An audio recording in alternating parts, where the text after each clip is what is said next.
Ladies and gentlemen, boys and girls, children of all ages, welcome to Pitch Talk. We are fans of football dropping vlogs, videos and podcasts on the beautiful game. Check out our videos on YouTube and Instagram's IGTV, including special feature segments, 5 minutes with the G, the straight shooting view, coaching with JBK. We produce, record and edit video content and audio on Apple Podcasts, Google Podcasts, Verbal, Podomatic, Anchor, Spotify and other podcast platforms. Join the Pitch Talk revolution on Twitter, Instagram, Facebook and www.pitch-talk.com. The pitch is where we eat. The pitch is where we sleep. And the pitch is where we talk. I can see you now. I can see you now and then. I can see you now.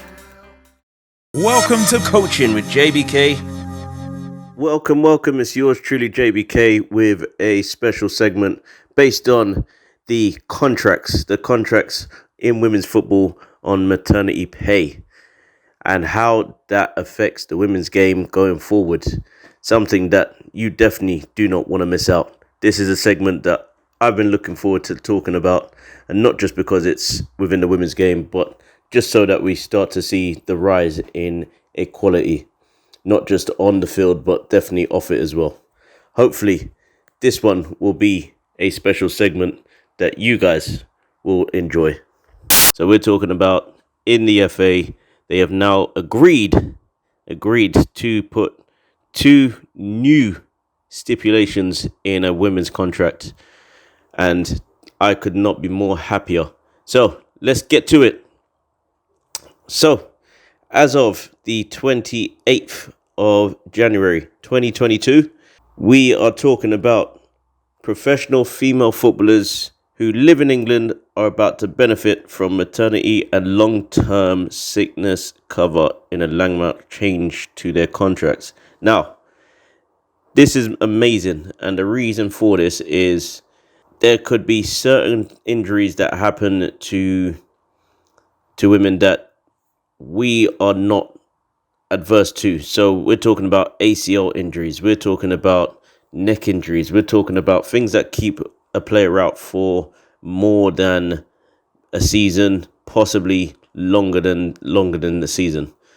Not too long ago, a player from Liverpool who was involved in a car accident was seen having a neck brace on, or a neck structure on, along with knee braces, which means that she's slowly coming back from those injuries and hoping to play again. But in a contract, she would have had to have, in a non-contract clause, she would have had to have found all of that money to try and help out. She would have had to start a GoFundMe page, anything that would help, just to try and make sure that she can play again. She can get the treatment that she deserves, and she can play again. On top of this, if we're talking about ACL injuries and we're talking about surgery, that's not a short injury.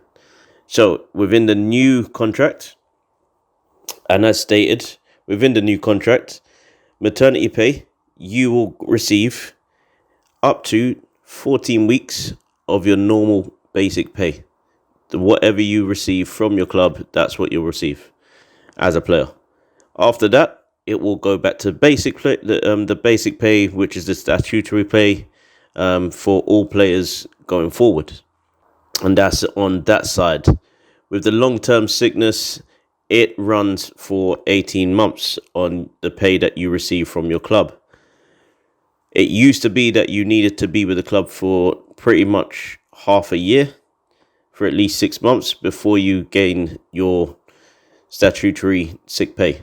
Now, there is no clause. There is no clause whatsoever, and that's a good thing. And why is it a good thing? Because it means we are not focused on the wrong thing here.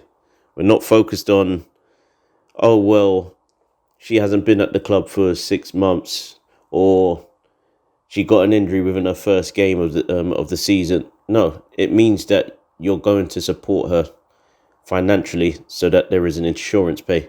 And this shows within the men's side as well. If you have if you have an injury, regardless of when it happens, you will get paid for what you're owed, essentially, for what the contract says. So if you're being paid 100 grand a week, guess what? You're getting 100 grand a week, and that's in the men's game. Now goes back to what the women's get. Imagine you being paid 1,000 a week, and then all of a sudden you're no longer playing, and that's in the first game of the season. So you've only been there for about 6 weeks, not 6 months, 6 weeks. So now all of a sudden you're now having to source a way of living for the next 6 months before you can even manage to say, oh, I might be on the mend to play the game. That's what the women were facing for such a long time, and now there will be a change. There will be. It's not might, there will be. And that's something that we really need to see. The equal contracted pays. The equal contracts that we have all said, you know what, if we're doing the same job, why are we not getting the same pay?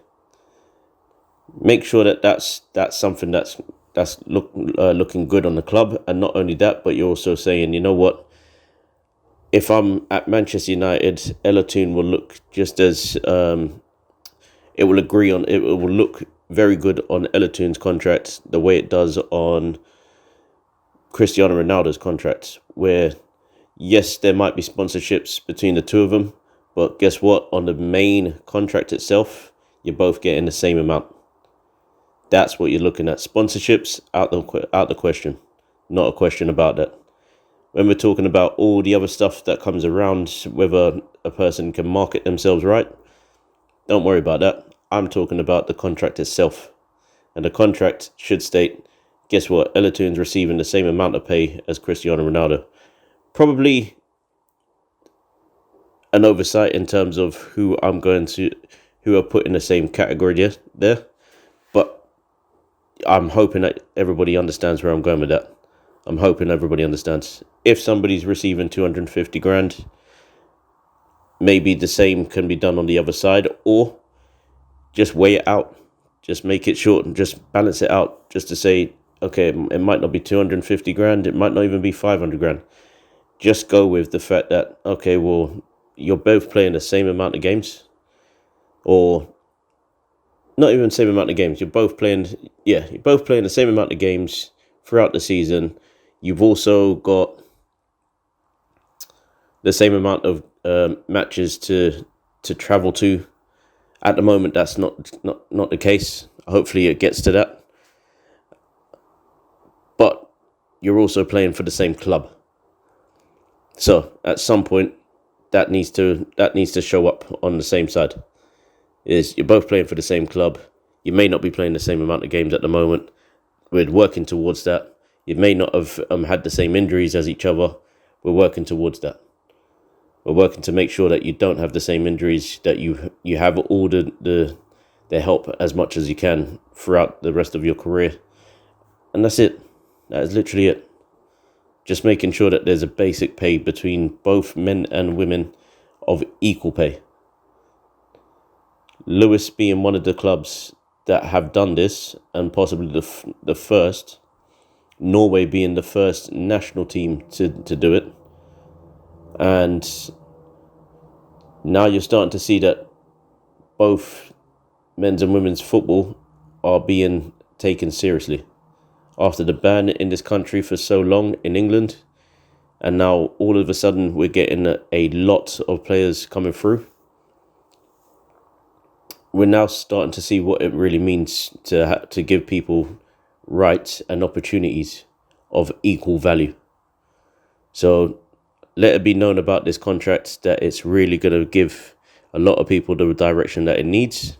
And hopefully it means that we're going to have more females playing football in the future, that they're all going to be fighting for contracts, that they all want to be within football, that we may get more teams coming through, and that we'll also have a bigger league, that we also have the main steps within football, tiers 1 to 3, not being just, okay, well, you go from WSL, which is professional, to Championship, which is semi-professional, essentially professional to semi-professional. And then you go down and it starts to become semi-professional to amateur. Whereas within the men's side, it is professional all the way until you get to the National League. National League down is probably semi-professional, and then you get to amateur after maybe 2 or 3 steps, probably 4 or 5 steps after that. But you can see the direction that it needs to get to from the men's side that the women really want to get to. Yes, that might be a massive leap, but let's see what happens when you actually put the money into the right hands and see what they are willing to do to make it work. Not just the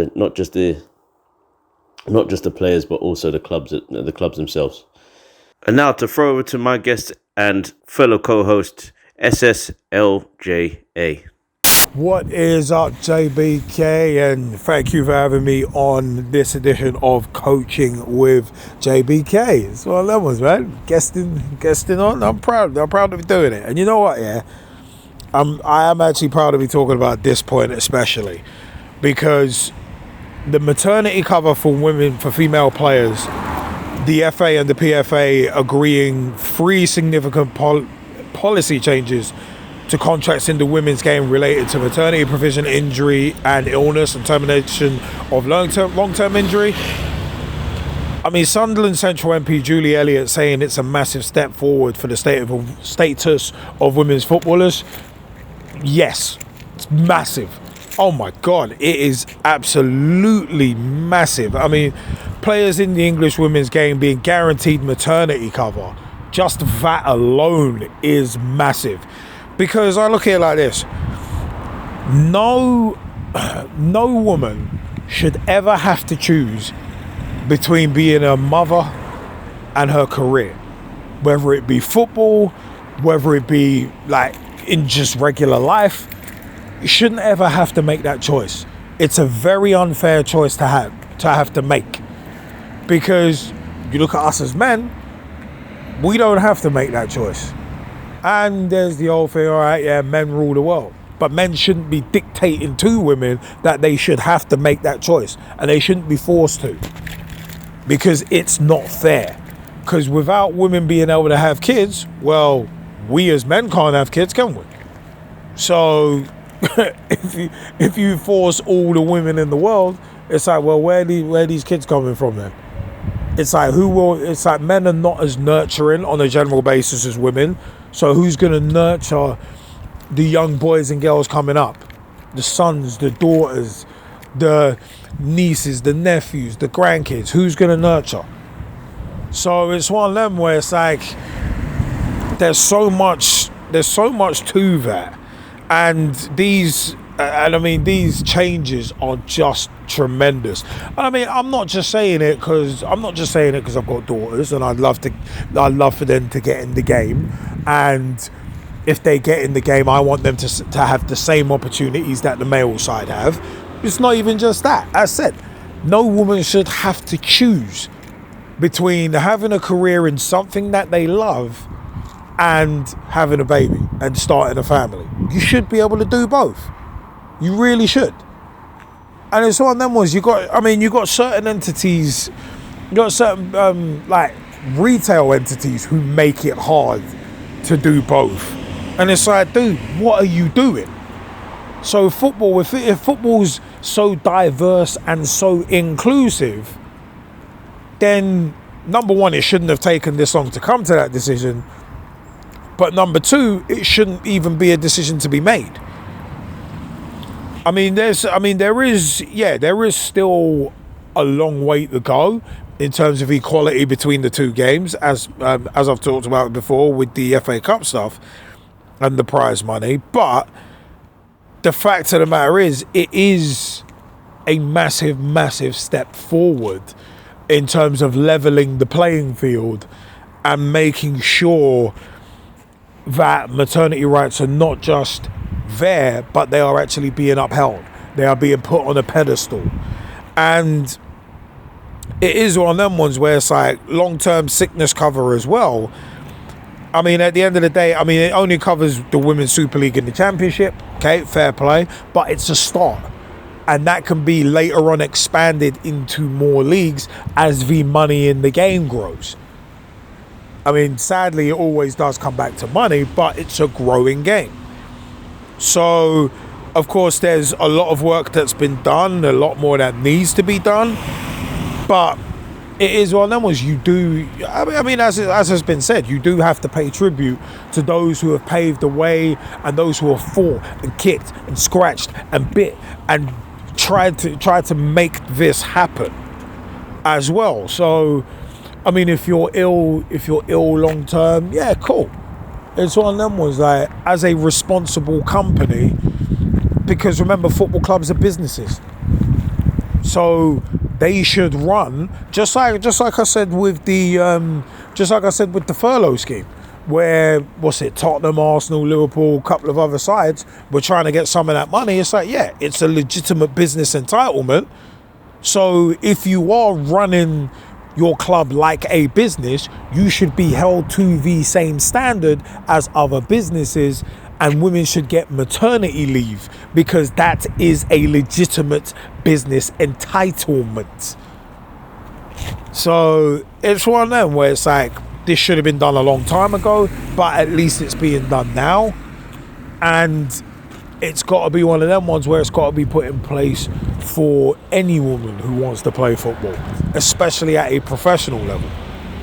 So if you want the best game you could possibly have, you have to include everybody and do it right. And it's one of those, I mean, apparently it's going to be a standardized contract. And it's like, okay, cool. So everybody's got to get those same benefits and be treated in the same way, because at the end of the day, that's equality. That's what makes everything equitable. Not just fair, but equitable. So yeah, I'm very glad this has happened. Very, very glad.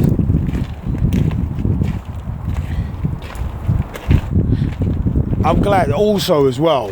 I'm glad because at the end of the day, it offers security.